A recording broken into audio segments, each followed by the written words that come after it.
This is a Rattle and Hum Sports podcast for June the 13th. I'm Bryan Houston. We're talking Big 12 right now with the guy who knows it better than anybody, our Big 12 insider for Rattle and Hum Sports, Kevin Lonnquist. How you doing, Kevin?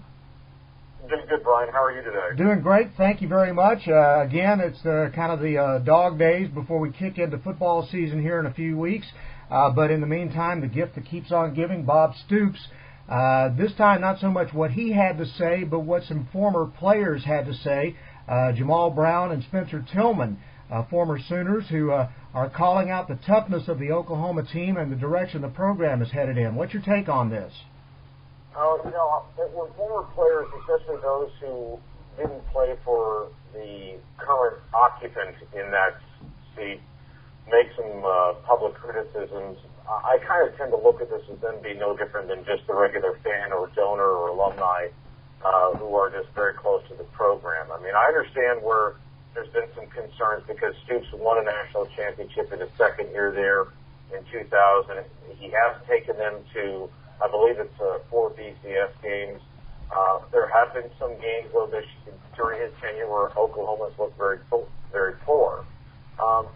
But, the criticism is what it is. I don't know if people will say, can we do any better than Bob Stoops? Well, can you? It's kind of one of those things because Bob's been rattling off double-digit win seasons quite a bit in his tenure. He's had the upper hand over Mac Brown in the all-important Red River Shootout with Texas. Again, he has taken them to several bowl games. Sure, their performance in some of these bowls have not been the best, even though they beat Iowa a couple years ago out west. And they still didn't look that great then. And that was a year, too, when they kind of slipped. And then, of course, the Cotton Bowl performance against A&M, especially in the second half, was a little bit disconcerting. I think some people are concerned about how well quarterbacks are maturing under his leadership and that sort of thing in the player development standpoint. But, I mean, OU is going to be always OU. And if we're looking at 10-3 or 11-2 as being a down year or something along those lines, I think that's a little bit unjust. I think the comments for what they're worth is just say, well, if you think you can do better, then you can take over and run the program and see how well you do. When you've got when it's one of the most, I would consider the OU job one of the top 10 jobs in the country, of course, and with that comes a ton of pressure. So it's very easy for people who aren't in that position to make criticism when they're not feeling the day-to-day pressure like Bob Stoops is. Do you think Stoops has taken OU as far as he can? Well, Billy Tubbs, the former OU basketball coach, once employed something called the 7-year rule, that once you're out of school for about 7 years, it's about as far as you can go, and then you need to probably start thinking about moving on, whether or not that's the school making the move or you making the move. But that's kind of like where you hit that jump the shark type of year. That was his assessment. I did put some credence into that, and Bob has been there a long time, and of course he's dealing with some of the same things to a lesser extent than what Mac Brown is dealing with at Texas. I think the one thing to look at this is if you have the right support staff, meaning the assistant coaching staff and the support personnel around you that are number one, doing all the due diligence work behind the scenes to make sure that the program is running as smooth as possible, and you don't have, if you will, a radical assistant coach that's not doing what he's supposed to be doing. If you have great consistency, continuity within your coaching staff, and you are obviously competing for the top players in your region, if not the country, and if your plan is working, then you are going to have success. I think it's no different, though, than any coaching staff. I mean, look at Bo Schembechler in his final years at Michigan, or Woody Hayes in his final years at Ohio State, or even Darrell Royal in his years at Texas, where I think Darrell's final year was, 5-5-1 or something like that. So it all just kind of reaches a point. I would say that Bob's getting closer to that edge. I wouldn't say he's there yet. I think if OU were to string a couple of maybe 7-5, 7-6, 8-5 seasons together, then I think you could maybe make the case that things are starting to change for the downside. I wouldn't go there just yet. And the one thing you can bet on is that whereas there may be people in the Oklahoma family that are ready for a change, there'd be a ton of schools all over the country that would love to see Bob Stoops in their program. Oh, yeah, and Bob's in his early 50s, so he definitely has a lot of coaching left in him. Absolutely. All right, another big story coming out this week. The academic progress rates were released, and Baylor and TCU were off the charts great. Things were not so good for Iowa State and Oklahoma State. I'd like to get your assessment on those. Well, obviously, in order to be bowl eligible in 2013, you have to have an APR rate of 900. Next year, that rate's going to go up to 930. So with Oklahoma State and Iowa State right on the cusp, if that 930 was applied to this year, they automatically wouldn't be eligible to go play for a bowl. And that would really hurt Oklahoma State this year because of the fact that a lot of people, including myself, believe that they are the preseason Big 12 favorites based on everyone that's coming back on defense. And even though the quarterbacking situation is somewhat unsettled, there are some quality players that are in that position to run that offense.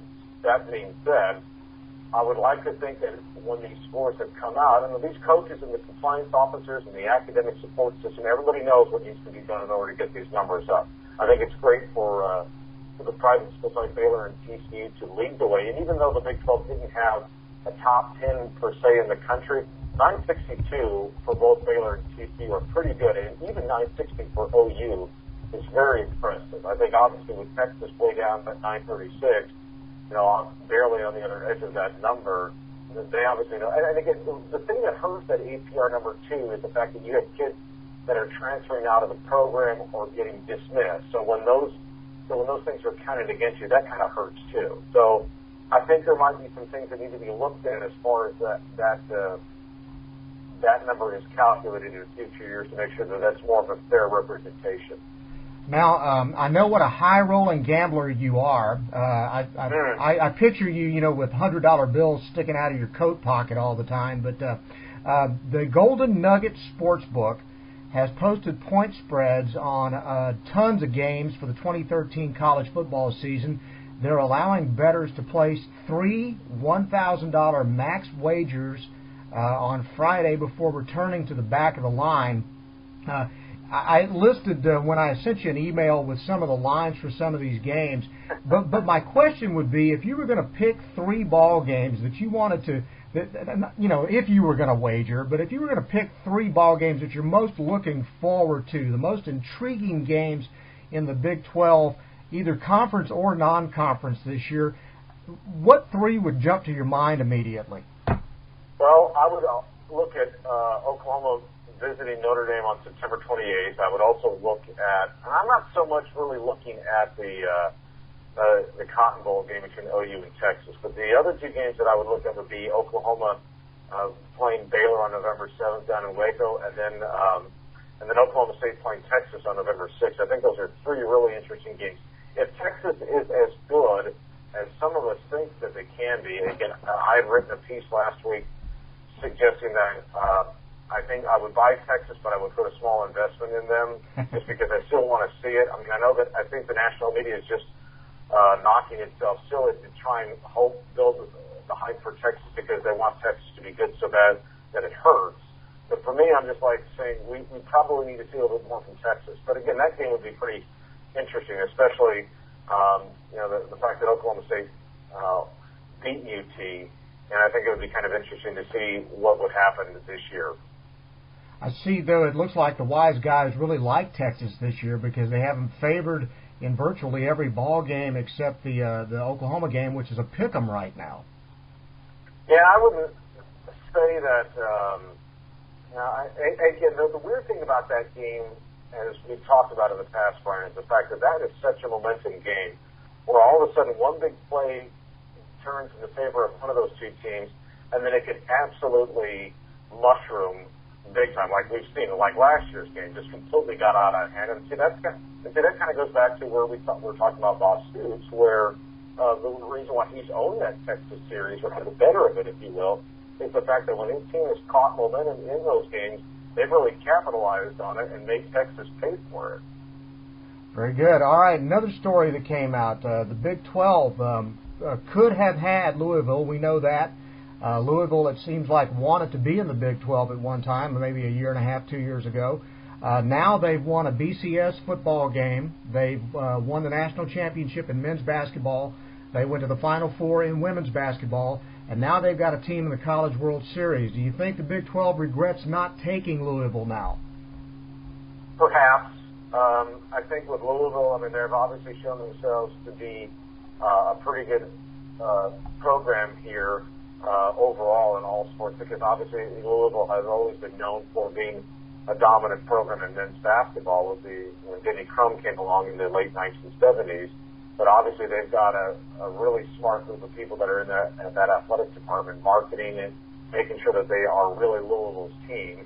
And the fact that the corporate donations with Papa John's Stadium there has really made an impact with them. And, you know, I think Louisville's a better market. The one thing about these realignment stories is the fact that everyone wants to get into the right markets. Well, the thing that goes against Louisville is that it's not in a big market. Of course, you can make this claim that, well, what are Ames and what's Stillwater, Oklahoma, and what's Waco? I mean, I get all that, but I think, too, it's about the right fit. And I don't think the Big 12, if they were going to add Louisville, then they needed to add a second team to go with them to make it 12 so they could find 12 teams. I understand that the Lost Dogs, and this is kind of after the fact. I mean, who knows how much Dogs was pushing him if he's trying to make himself look good and saying, yes, see, I told you so kind of scenario with it. But I know obviously Louisville had always put itself out there, expressed a great interest and desire to move. That's totally their right to do that, to put themselves in a better position. I think they're in a pretty good spot with the ACC, especially in light now of the ACC with the grant of rights deal. They should probably keep that conference anchored down for the next decade or so. But the question was going to be that the Big 12, I don't think the Big 12 I think the Big 12 wanted a suitable team to come with it. And maybe they just weren't finding that, and I just don't think they wanted to let it. Does it sound that simple? Maybe, maybe not. But also at the same time, I mean, look, the Big 12 just announced a couple of weeks ago where it was distributing $198 or $198 million in revenue. If it's $198, that wouldn't be very much. But $198 million between the 12 or the 10 members, and $22 million of that going to the 8 schools and $11 million going to each TCU in West Virginia. You ever add Louisville to that, then that pie gets eaten away a little bit. And, you know, there's just, why add for the sake of adding? The Big 12 is in a really good position. They don't have to add somebody if they really don't want to.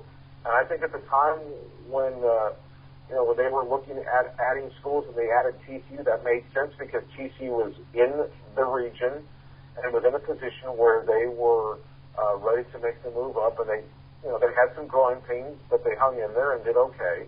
And then you have West Virginia, which is a big state school, had a pretty good track record of success behind it, albeit maybe not in baseball, but there was the Final Four appearance by Bob Huggins' teams a couple of years ago as a Big East school. They had been to the BCS games under Dana Holgerson, so there had been a track record there with West Virginia to make them move. And so, yeah, obviously, geographically speaking, Louisville's closer, but at the same time, I think that it's one of those things where it's a darned if you do, darned if you don't situation. And, obviously the decision has been made. Louisville's off to the ACC, and the Big 12 is doing what it's doing with its 10 members. I'll ask you a question, just philosophically. Do you think that the Big 12 may be guilty of worrying more about trying to make as much money as possible and less about world domination both on the field and in the bank? I get the sense with the Big 12 that they feel pretty good about their situation. Yeah, I think they want to make sure that their 10 members are represented and taken care of financially very, very well. I mean, again, they would not have had these lucrative partnerships with ESPN and Fox if there wasn't an interest from those networks to make sure that they were going to give them great platforms to display their product. What my opinion is that I think some of these conferences just added for the sake of adding. I still look at the Big Ten adding Rutgers and Maryland and scratching my head and saying, why? Of course, the arguments can be made there with Maryland. You get into the Baltimore-Washington market. With Rutgers, you get into the New York City market. But logistically, does that make a lot of sense? No. For me, and I'm a Big Ten guy, as you well know, and I'm still at a loss as to why they did this. And of course, there were a lot of rumors about the Big Ten trying to seep into the ACC and look at Georgia Tech, North Carolina, Florida State, possibly that sort of Virginia. And my thinking was, this is not the Big Ten. And I'm a traditionalist, and I don't think realignment and adding these schools for the sake of greed, which is what this is really all about, makes a lot of sense. And I don't think it helps the conference, because I think the conferences lose their identity. I think with the Big 12, I think their identity will stay intact by staying in this arrangement. And quite frankly, I like 10 teams. Very good. Okay. TCU, one of the things I noticed with the line when we were talking about the betting lines and so forth is that they apparently Las Vegas thinks TCU is going to be pretty good, but a lot of that is dependent on how available Casey Pahal is going to be. And apparently he's going to need permission from his probation officer to leave his county for road games right now. And some of those road games are the biggest games on their schedule: Oklahoma, Oklahoma State, Texas Tech. What can you tell us about that? Well, the only thing I can share with you is that obviously this is something that's not that programs that are dealing with high-profile players that have been in this kind of situation before have probably worked with the justice system in their respective counties to make sure that this is working right. I mean, they'll get it worked out for all their big road games. I think it is. I think it's an interesting nugget, because it is part of what Paul Hall has to go through in order to maintain being a member on the team. I would find it hard. I'm sure there are certain provisions that Casey will have to abide by, or certain standards that he'll have to meet on these constant checks with his probation officer, and I'm sure with his rehab program, to make sure that everything is. There may be that odd opportunity where he's denied travel access. I can't see that, but there might be that odd instance that he's denied travel for whatever reason, for a violation, or for some unfortunate reason he were to have a slippage with his addiction issues. You always have to account for that. But I'm sure that TCU, knowing what they're dealing with Casey, that they have to take every safeguard and everything possible, and working with compliance and everybody else to make sure that this travel issue will not be much of an issue. Okay, good enough. A couple of at-large stories outside the Big 12, but they definitely have impact on every college. One, the Sports Illustrated article that's come out this week that talks about how things have fallen apart as far as NCAA enforcement has gone from bad to worse under Mark Emmert. I'd love to get your thoughts on the way things have been run with the NCAA under Dr. Emmert, and what do you see for the future for him? Is he a dead man walking as far as this position is concerned?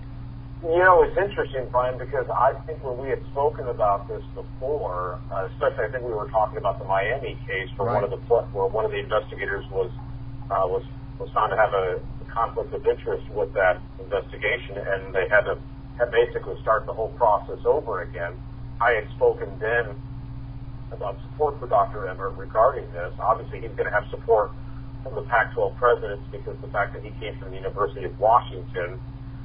But, sometimes when you try to put your best foot forward, and if you're asked to make more, because the NCAA has always been has always had the mindset of they're going to be kind of a reclusive organization. They're not going to be upfront about anything. They're going to be really guarded and really secretive about how they conduct investigations. And then, wham, they're going to hit you with some sort of penalty or something along those lines if they're investigating your program. All of a sudden, and I think the NCAA is trying to change the culture. I think perhaps, and this is all speculation on my part, that when they looked at Dr. Emmert, they looked at a personality who could do both. He could be the face, the voice, and a very proactive person for the NCAA to try and change the image, which is very negative in a lot of circles, let's face it, that they were really trying to change their image to say that we want to be working with these schools instead of having the perception of working against them and trying to be out to get everybody, kind of like J. Edgar Hoover in the old days of the FBI. Right. But I think it's one of those things where it just hasn't worked by indication of the story in Sports Illustrated that there's been a mass exodus of enforcement people in there that they basically have to start over. Is that a good or a bad thing? I guess you could say maybe it's bad from the standpoint that the stability is kind of on rocky shores right now and you don't have the right people, but at the same time, perhaps he's trying to institute maybe getting better people in there that he believes would be better suited to fit the enforcement wing of the NCAA. Turn over fresh faces. And sometimes, again, this kind of goes back to the Spencer Tillman and Jamal Brown comments, where people who are speaking on the on the condition of anonymity or things of that nature, who are no longer associated with them, they have an axe to grind. They have some sort of agenda why they want to be speaking to this, and they want to take shots at. Now, I'm not gonna flat out defend Dr. Emmert like I did in our past discussion on him, but I do think that when you are making change, the current group that's in the midst of all that change has the most difficult time living through it, and then once you get on the other side of it, then we'll see what happens. I don't think there's going to be a chance that Dr. Emmert is going to be leaving anytime soon. I think, or at least I would like to think that there's going to be some patience here with the people who are, who hired and brought him on board to try and massage their way through this process, get better people in place for who Dr. Emmert will be better fit for his enforcement department and maybe get things back on track. I know the Miami thing was a total fiasco, and it makes the NCAA look bad. But at the same time, the NCAA didn't have anywhere to go from up with its negative reputation throughout all of college athletics and the fan bases across the country anyway. Good point. One last thing, the NCAA tournament, they've decided now basketball-wise that there will no longer be tournament games held in football stadiums prior to the Final Four. Good move or bad? Amen. Because if you went to Cowboy Stadium to watch a really good Final Four, semifinals between Michigan, Kansas, and Florida, Florida mixed in there along with Florida Gulf Coast, it was kind of like watching a rumor take place. I mean, in these regional tournaments, I understand why they like to do those, because they want to see if they can get bigger crowds, they can get better television exposure, more money. It was a money move. And quite frankly, because these buildings are so huge, at least 60,000 in capacity, they're just not going to sell them out. Look, these first and second round games that are being played in smaller venues weren't selling out either. That's the dirty little secret, is that everyone talks about the NCAA tournament being this great thing and that everyone watches it. Well, it's a great TV event, but it doesn't get the packed crowds, and that's why they obviously changed to the pod system several years ago to get better attendance in those spots. But if you get 4 teams in these regional tournaments where there's not going to be much of a geographical connection, then you're going to have a problem getting people to come out. I mean, I realize that the NCAA basketball tournament is a great event, but the problem is going to be if you really don't have a serious connection to a particular school or vested interest, if you will, you're going to have a hard time convincing the average person to really come out there and take a look. Good stuff. As always, Kevin, nobody knows the Big 12 like you do. We appreciate your time, as always. Hope you have a great week. Okay, sounds good. I appreciate your time, Brian. Thank you very much. Kevin Lonnquist, the Big 12 insider for Rattle and Hum Sports. This is a Rattle and Hum Sports podcast. I'm Bryan Houston. Thanks for listening, and we'll talk to you next time.